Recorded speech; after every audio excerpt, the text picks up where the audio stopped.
Hello and welcome to the Lake Cumberland District Health Department new series, Teach Me, Love Me, Care for Me. I'm your host, Amy DeCesare. During the course of our program, we will be talking with a family that has a child somewhere in the age range of your child. We'll be getting an inside look at these families' experiences in raising their children, the challenges they face, what they're learning firsthand, and how they will continue to grow and develop as a family. In each segment, we'll provide information which will help you learn more about nutrition, exercise, and nurturing, and what is specifically needed for the overall development of your child for their particular age group. In the 2-year-old category, we will introduce you to Michael, Tara, and Jackson. This on-the-go 2-year-old keeps everyone in the family hopping, but is more predictable than most. Having a child really does change your life.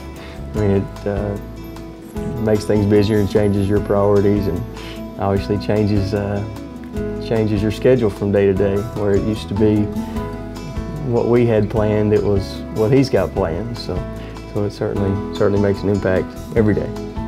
Well, to a point, I mean, we do, of course, put him first and take him into account, but also he doesn't like run our plans. I mean, to a point he does, to a point he doesn't. I mean, we don't let him be the center of the household. He's just part of the family like the two of us are. And, you know, if we have something we have to do, then his schedule has to accommodate to that when he eats, when he sleeps. I mean, we make sure he gets enough food and rest, but he may not do it the same today as he did yesterday if we have something else going on. But it does take exponentially more time to do everything. I mean, it used to take me 30 minutes to go to the grocery store, now it's an hour and a half, but that's okay, because we take our time and enjoy the trip to the grocery store. He can learn to count things there, or identify colors and shapes there, or help me, you know, give the cashier money. I mean, whatever. We just make kind of a field trip out of it instead of just in and out.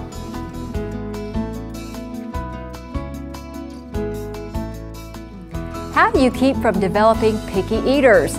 At 2 years of age, your child has made the complete transition to solid foods, but mealtime is still an adventure.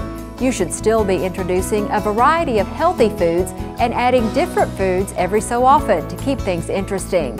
And now, with more information on how to navigate your child's nutritional development, here's Melinda Osborne, nutritionist with the Lake Cumberland District Health Department. When you first begin to get your child to explore new foods, it's best to begin by offering small servings of a particular food and allowing your child to ask for more.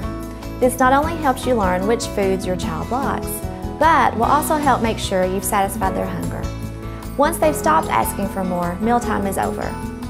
This is also the best time for parents to begin to establish healthy eating habits for their children and build the foundation for a balanced diet.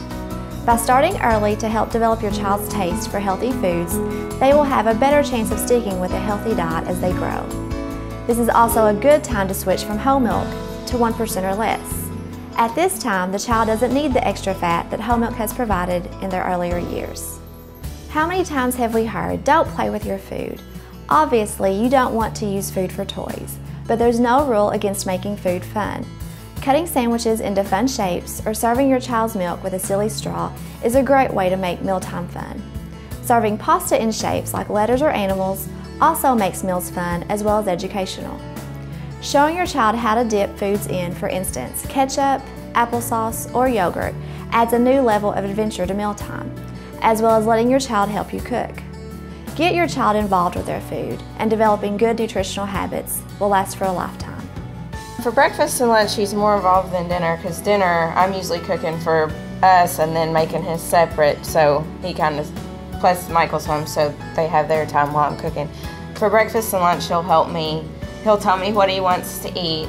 If I give him a couple, I'll give him a couple choices, and he'll tell me which one he wants. And then he'll help me with the microwave, or watch me make it, or sometimes stand there and scream while I make it, but he's usually with me, you know, and he usually chooses, like I said, between the choices what he wants, or if he's got something particular on his mind. Like the other day, he came and got me and said, "Yummies, crackers, cheese, ham." So I knew that he wanted. That was lunchtime. But he's more involved during the day, certainly, than at night, because he's involved with Michael more at night. What he really likes to do is mess with the dishwasher. He's the dishwasher king. He likes to put the dishes in, he likes to take them out, he likes to get the soap, he likes to close the door, he likes to start it. He's dishwasher man. Definitely more involved in cleanup than preparation. Which is good. Which is fine with me because I hate cleanup, so later on down the road he can clean up. Melinda also tells us allowing your child to have some choices over which foods they eat will also help them build confidence. Of course, you'll want to offer them healthy choices like, would you like an apple or carrot? And no, you really shouldn't play with your food, but that doesn't mean you can't make food fun. When we return, can you start too early with structured physical activity for your child? We'll see what the experts say.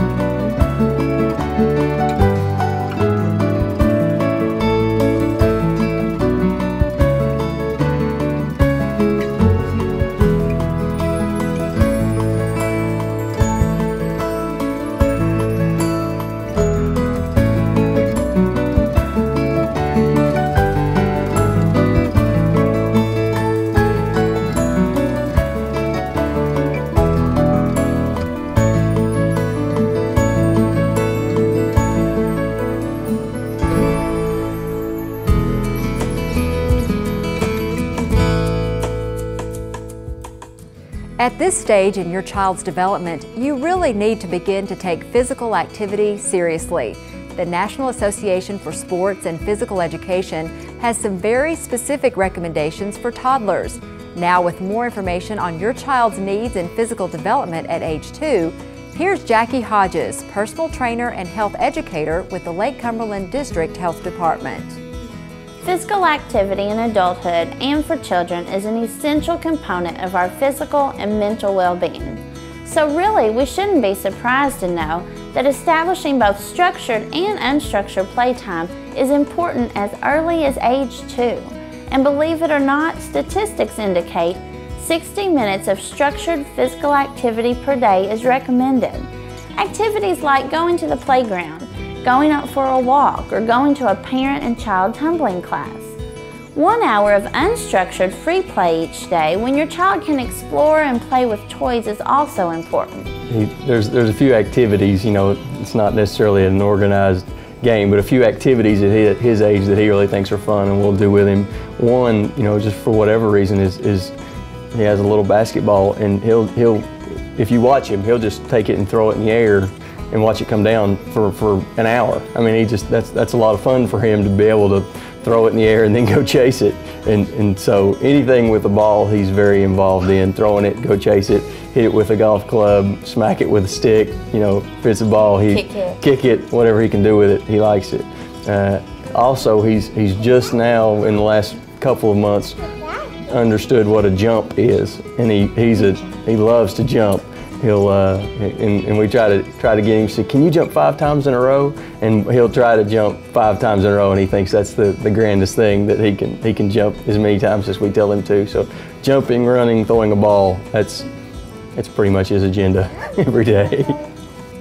You should also establish indoor and outdoor areas that meet or exceed recommended safety standards for all of their activities.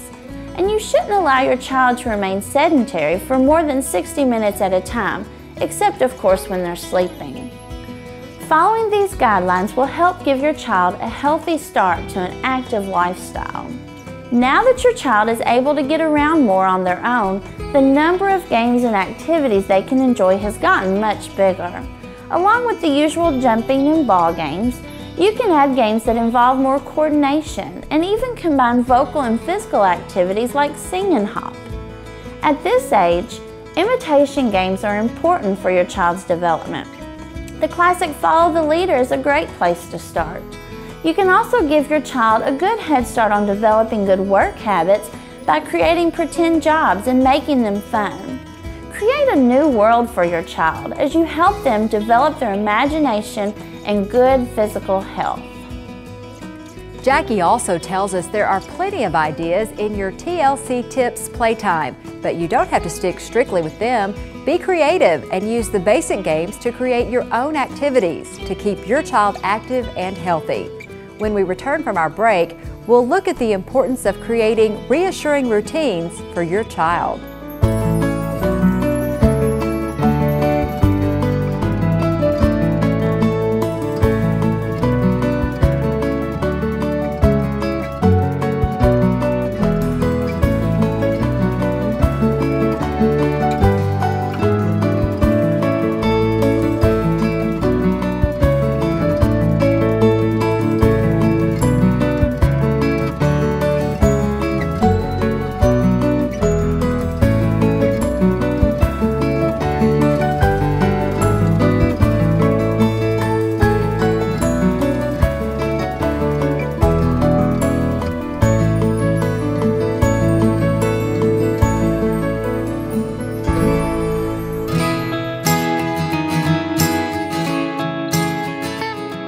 I don't know about you, but I like my routine. And why would we be surprised to find that your developing child needs important routines established in their lives to help them feel safe and secure? The Health Department's Jackie Hodges tells us that after bath time and after the child has on their pajamas, some time with your child prior to going to sleep might be just the right environment for some special time. When your child is getting ready for bed, developing a safe and comfortable environment is just what your child needs. A rocker or comfortable chair is still a great place to wind down. Read a book, listen to soft music, or sing. In fact, it's a good idea to begin with a routine. Bath, story time, then bed. If you make the transition to bedtime enjoyable, you may be able to avoid the resistance to bedtime some toddlers begin to develop around this age. Be sure to avoid TV viewing and competitive games before bed. Even educational shows on TV or video aren't as good for young children as being nurtured by a parent or a sibling. Again, making your child feel safe and secure before going to bed helps your child sleep more soundly and wake up refreshed. One of the things and Tara gets the credit here because it's her deal more than mine, but one of the things that has been very good and one of the things that is very consistent is his bedtime. It's a routine that he kind of knows and we know, and it doesn't mean it's the same time every night, but it means that it is a routine that, you know, at night we tell him it's time to go to bed, we're going to go change your diaper, get your blanket, rock a little bit, sing a song, and you know, or sing a song or go over some words or whatever, and have some quiet time where she's rocking him or I'm rocking him to kind of wind him down before we put him to bed, and turn his songs on, turn his humidifier on. He's got this routine of things now that he knows if he's in his crib and that humidifier is not on, stop the presses. I mean, he'll point at it and tell us to turn it on before. So it's very much a routine for him now, and I think it helps him, comforts him that it's the same way. And we've been lucky, knock on whatever, we've been lucky that he goes to bed fairly easily and sleeps really well. At 2 years of age, it's still necessary for your child to get from 10 to 14 hours of sleep. Your child is now much more active, both mentally and physically, so sleep becomes much more important.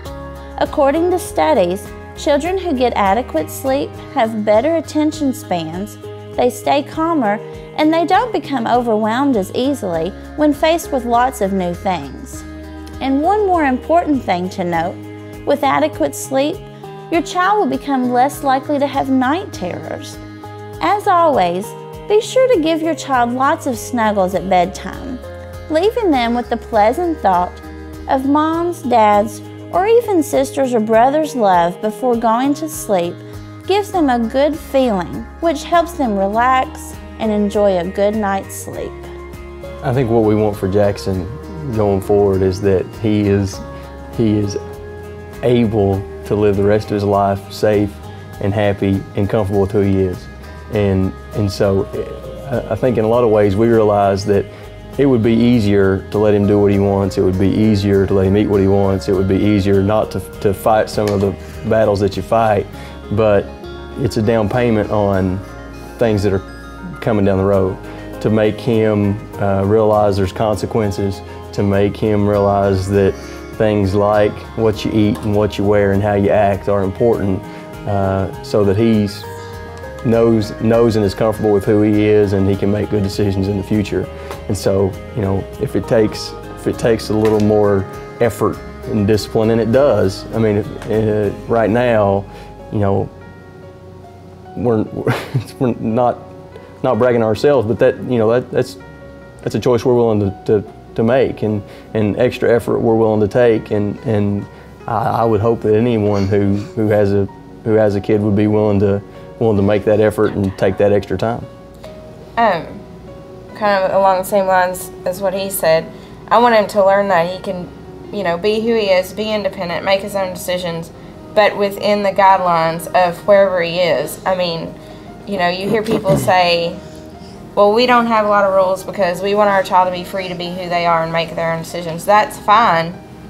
You know, I feel that way too. I want him to be free to be, I don't want to keep him from being who he is, but also want him to learn to respect authority, that there are guidelines out there, not to question, you know, authority or have the line of thinking like the rules don't apply to me, you know, I can get away with, you know, I want him to learn that there is authority, you need to respect that authority, but as long as you're doing that and following the rules, then you have liberty. And that's, you know, that's what I try to teach him by what we do every day. You know, you can play with these things over here, any of these things that you want, but here's some things you can't touch.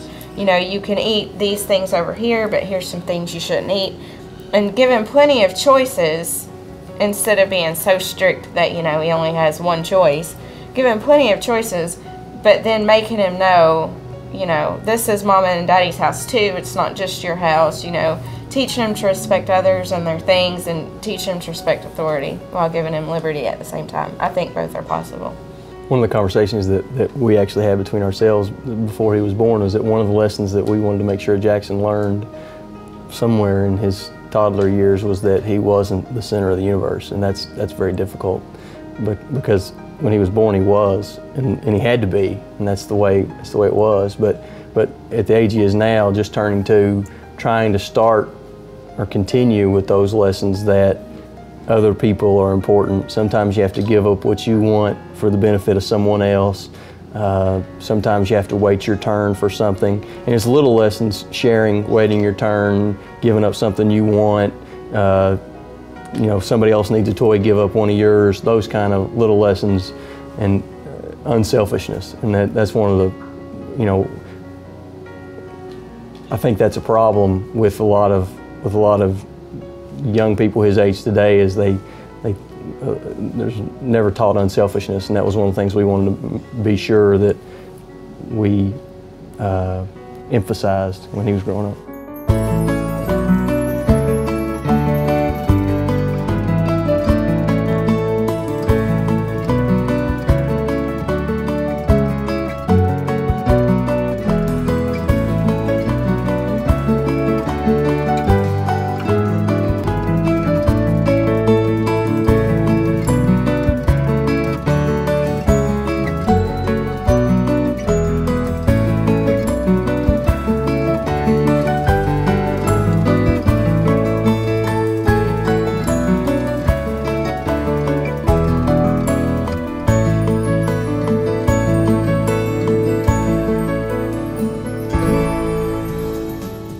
Thank you for joining us for these very important lessons in raising your child. Some call this stage the terrible twos. Actually, the twos don't have to be terrible at all. By following a few helpful hints, both you and your child can enjoy this stage in their development as they urge you to teach me, love me, care for me. Our thanks to Michael, Tara, and Jackson for letting us visit them in their home. And our thanks to you for watching the program. to learn more about how you can help your baby during this phase of their growth and development. For more information, be sure and refer to all the materials on nutrition, exercise, and nurturing provided in your kit by the Lake Cumberland District Health Department. We'll see you again soon in our next edition of Teach Me, Love Me, Care for Me.